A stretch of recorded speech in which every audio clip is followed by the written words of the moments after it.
Seguimos en Reporte Especial, estamos con el concejal de Junín por Unidad Ciudadana, José Brusoni. Bienvenido a Reporte Especial, ¿cómo le va? Muchas gracias, Franco, bien, muchas gracias. Bueno, ¿no?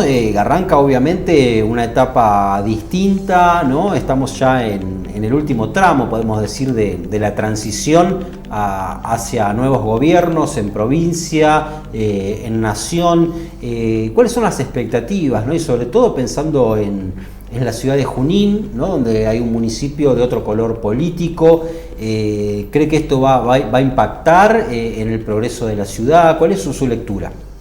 Yo estoy convencido que va a impactar positivamente, puesto que justamente los cambios se van a dar en el lugar donde Junín sufrió el impacto negativo mayor, que es en la cuestión productiva, en la cuestión de redistribución de los ingresos, y todo eso se va a revertir con la llegada del gobierno de Alberto Fernández y de Axel Kicillof al gobierno de la provincia. Claro. Ya el programa esbozado hasta el momento habla de una reactivación productiva, de una búsqueda por recuperar el empleo, el consumo, que le va a dar aire a la vivienda, pyme, ¿no? La vivienda, pero también como una forma de usar el multiplicador económico que significa el factor de la construcción. O sea, todo apunta a poner al país, a la provincia y a esta ciudad, que no está en la luna, sino en esta provincia y en este país, en marcha, que es lo que el macrismo justamente había logrado hacer exactamente lo contrario. Claro, claro. La pregunta un poco apuntaba, ¿no?, al tema de las obras, pero claro, no son solamente obras, ¿no? Hay que hablar también de la cuestión productiva, de la cuestión económica, ¿no?, que es también lo que a la gente le importa. Por algo también ganaron Kicillof y Alberto Fernández, ¿no? Yo creo que hay municipios que, sin tener el beneficio que tuvo Junín en la adjudicación de obras puntuales, lograron una administración muy buena, lograron reelecciones que superaron incluso a la que logró el intendente nuestro, y que se puede gobernar perfectamente sin tener que depender de la chequera del gobierno provincial o del gobierno nacional.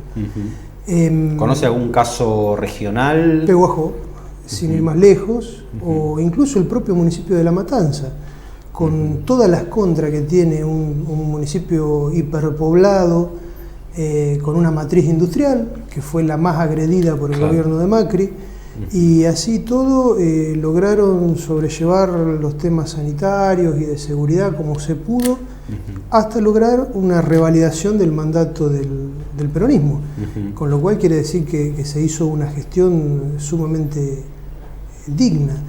Yo creo que no abriría el paraguas como lo han hecho por ahí desde el oficialismo local, apelando ya a que no se corte la remisión de fondos. Creo que la administración de Axel Kicillof va a tener otras prioridades, seguramente, no solo porque lo desee, sino porque no le queda otra en el estado en que le deja la provincia la gobernadora saliente, y fundamentalmente porque lo urgente y lo prioritario es poner a la provincia a producir.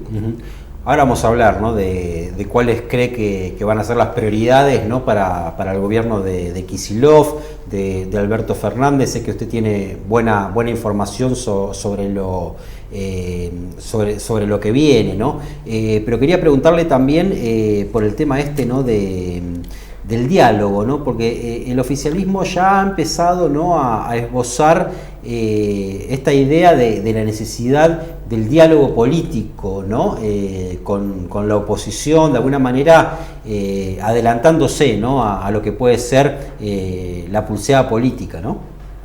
Sí, me parece lógico, es un objetivo siempre deseable que exista el diálogo. Ahora, ese diálogo tiene que reconocer el derecho de quien ganó a dictar las políticas que le parezcan más convenientes, y obviamente se puede hacer una oposición lo más constructiva posible, como se ha hecho desde Unidad Ciudadana, desde el Frente para la Victoria en su momento, y fundamentalmente respetando el funcionamiento del sistema.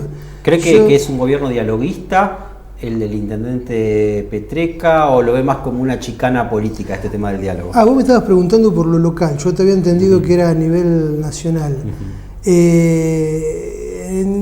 Es un tiene una muy buena puesta en escena acerca del diálogo, pero a la hora de las decisiones son prácticamente todas inconsultas. En el Consejo Deliberante, que es el ámbito donde yo me desempeño, lo cierto es que lo que uno ve es que la mayoría de las cosas vienen a libro cerrado, uno debate, discute, si lo logra, porque hay proyectos que entran en comisión y se cajonean por tiempo indefinido, y a menos que uno intente tratarlo sobre tabla para perder en esa votación, pero por lo menos plantear el debate, claro, ¿no? instalar que la necesidad existe. La verdad es que no hemos tenido apertura a nuevas ideas, a ideas alternativas. Incluso algunas que objetivamente eran buenas, solo por el hecho de que llevaban la firma de los opositores, no se trataron. Una fue el Consejo Económico y Social, ¿no?, que planteó la oposición.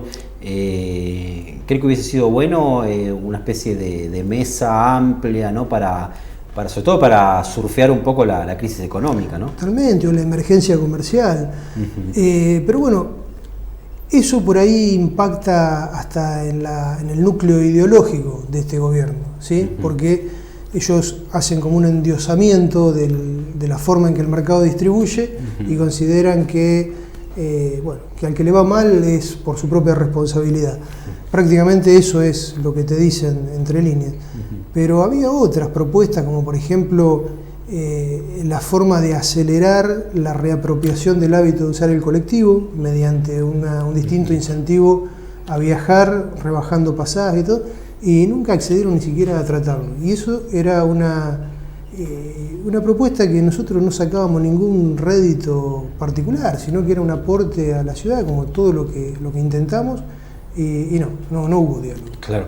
Y en este contexto, ¿no?, ¿tiene expectativas en que se pueda recauzar el diálogo político de cara a lo que viene? Siempre es positivo, ¿no?, el diálogo. Donde no hay diálogo no hay política, ¿no?, básicamente. Totalmente. Yo tengo la esperanza, más que la expectativa, en que esto se dé en este segundo mandato. Y que no sea un toma y daca de que, bueno, lo hacemos porque necesitamos que de provincia o de nación, no, que no sea en términos especulativos, sino que obedezca a una convicción profunda de que el otro tiene algo para decir, tiene algo para aportar, claro, y es valioso oírlo, digamos. Claro, como ejercicio democrático, ¿no? Totalmente, totalmente. ¿Qué cree que es lo que viene, ¿no?, en provincia sobre todo, ¿no? Yo me imagino primeros meses muy complicados, ¿no?, sobre todo por el factor económico, ¿no? Tanto en provincia como en nación, lo que viene al inicio del mandato, tanto de Alberto como de Axel, es ordenar las cuentas. O sea, ambos saben que el factor deuda es una espada de Damocles, que si no se reformula, si no se hace algo para cambiar el plazo o el monto de los vencimientos, es imposible afrontarlo. Claro. Y hubo una decisión muy importante esta semana en este sentido de Alberto Fernández, ¿no?, que en la charla telefónica con el fondo le dijo, bueno, nos vamos a comprometer a pagar, vamos a armar un plan sustentable, pero no podemos ajustar más, ¿no? Es un poco lo que le dijo. Creo que la inspiración es aquella frase memorable de Néstor Kirchner, que los muertos no pagan deuda. Entonces, déjennos respirar, déjennos crecer, claro, y vamos a pagar con el fruto de ese crecimiento. Si lo que propone el fondo o los acreedores es más ahorcamiento y pagar no sé con qué, creo que el gobierno no lo va a aceptar. Claro, uno ha escuchado también con este mismo razonamiento, lo ha escuchado de economistas que de repente no están alineados, ¿no?, al campo nacional y popular, como puede ser Melconian, ¿no?, que también se ha expresado, ha dicho, bueno, al fondo no se le puede pagar, ¿no?, primero hay que poner en marcha la economía y después sí, ¿no?, empezar a pagarle, porque no tiene un problema económico la Argentina, tiene un problema de financiamiento, ¿no?, de vencimientos de plazo de deuda, que si se pagasen en los plazos estipulados se quedaría sin reservas la Argentina, ¿no? Un problema más de liquidez que un problema, claro, económico.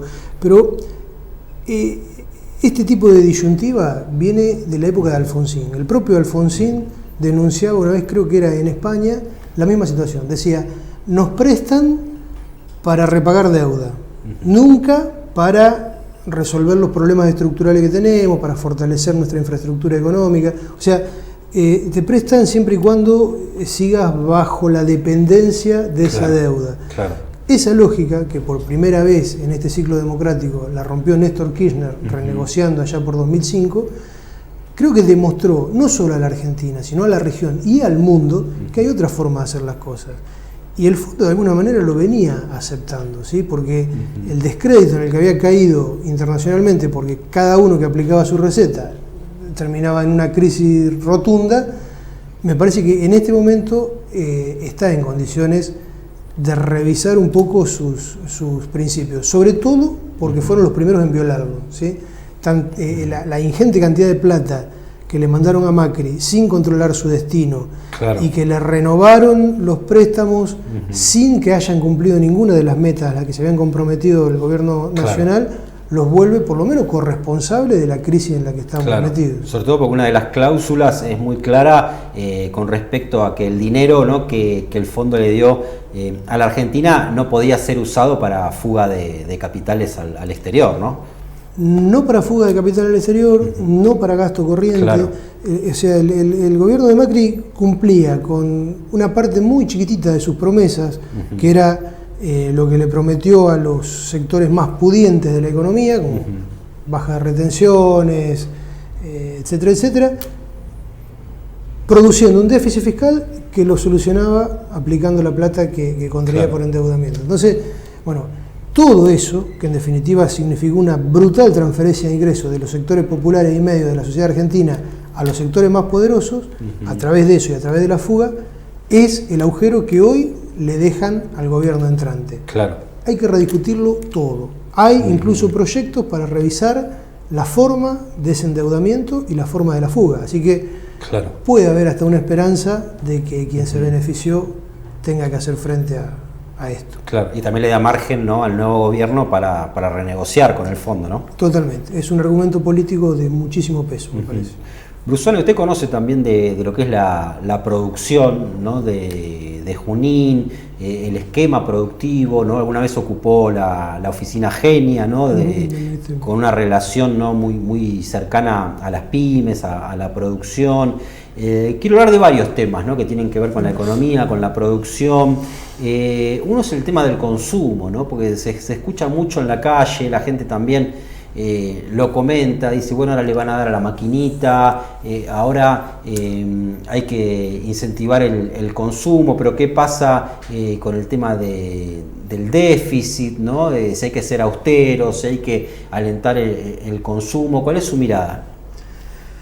Yo, bueno, en primer lugar, la mayor parte de estas críticas que se le hacen a priori, sin que siquiera el plan económico haya echado a andar, ni se haya explicitado del todo, eran las mismas críticas que le hacían al plan económico que estuvo en funcionamiento entre 2003 y 2015. Esas críticas suponían o traían aparejado a la crítica una receta alternativa. Esa receta alternativa fue la que se aplicó desde 2015 a 2019. El resultado es este. Se duplicó prácticamente la desocupación, bajó 20% aproximadamente el poder adquisitivo del salario, tuvimos de 3 años de recesión y uno solo de crecimiento económico, que fue en realidad lo que los economistas conocen como el rebote del gato muerto, ¿sí? Porque fue un rebote artificial, merced a la plata que le pusieron con objetivos electorales en 2017, el doble de endeudamiento, prácticamente un PBI entero en concepto de deuda, comparado con el 50% que había dejado Cristina en 2015. O sea, si la crítica a ese modo de hacer las cosas implica esta receta que ellos implementaron, yo la verdad dejaría de escuchar a esa gente, porque me parece que tendrían que ser un poquito más creativos.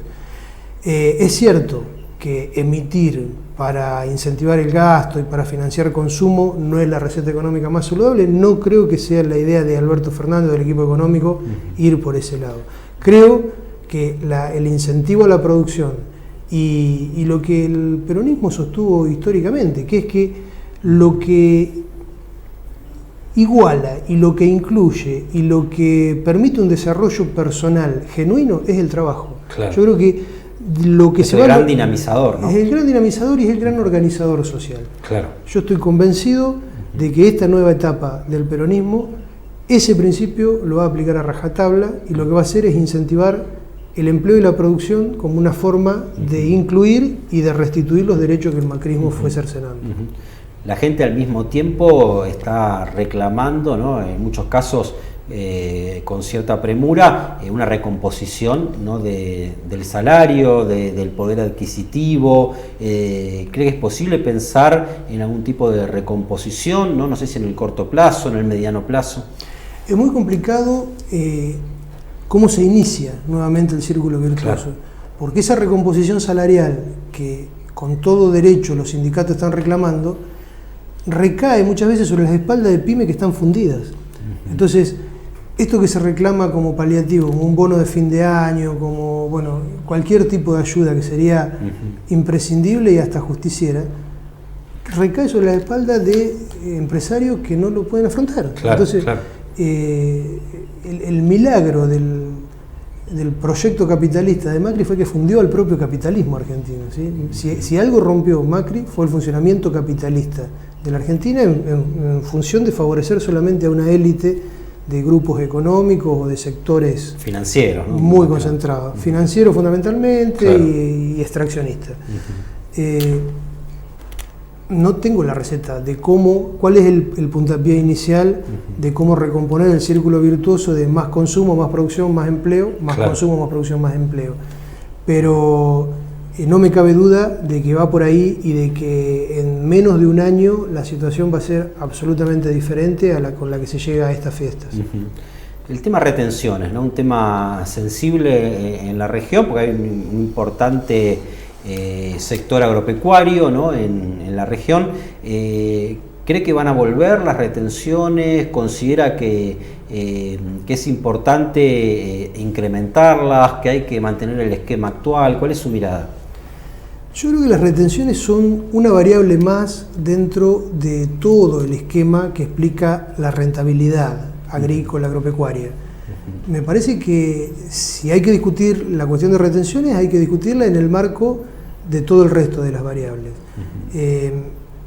A mí me parece que la voz cantante de esos sectores o los que dicen representar al campo, me parece que están muy ideologizados. Yo por lo menos he visto videos que están circulando en este momento y veo declaraciones donde prácticamente ya se ponen el cuchillo entre los dientes para pelear contra todas estas cuestiones, y la verdad me parece sumamente ideológica, porque, digo, en primer lugar las retenciones están, dijeron que se las iban a sacar completamente, pero en algunos casos se las restituyeron y algunas no las terminaron de sacar nunca.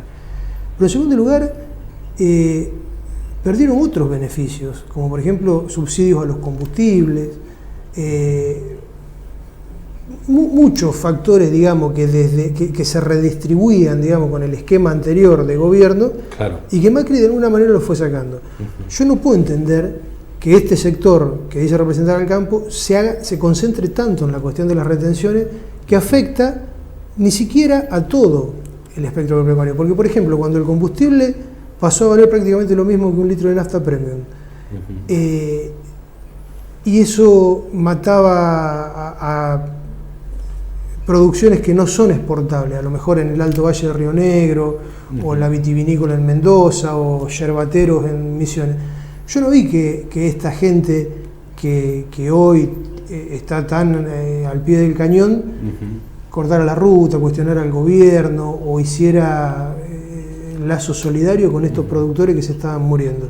Sin embargo, ahora, ante el más mínimo atisbo de que alguien piense en implementar retenciones, o a lo mejor en llevar esos 4 pesos por dólar que se pagan en concepto de retención, de 4 a 6, para que siga siendo el 10% de un dólar, como cuando la instauraron, ya esto los pone en pie de guerra. A mí, yo en lo que confío es en que esta vez el productor agropecuario logre una representación más genuina, más cabal, que entienda quién representa realmente sus intereses y quién, a lo mejor, en nombre de él, está trabajando para las multinacionales agroexportadoras.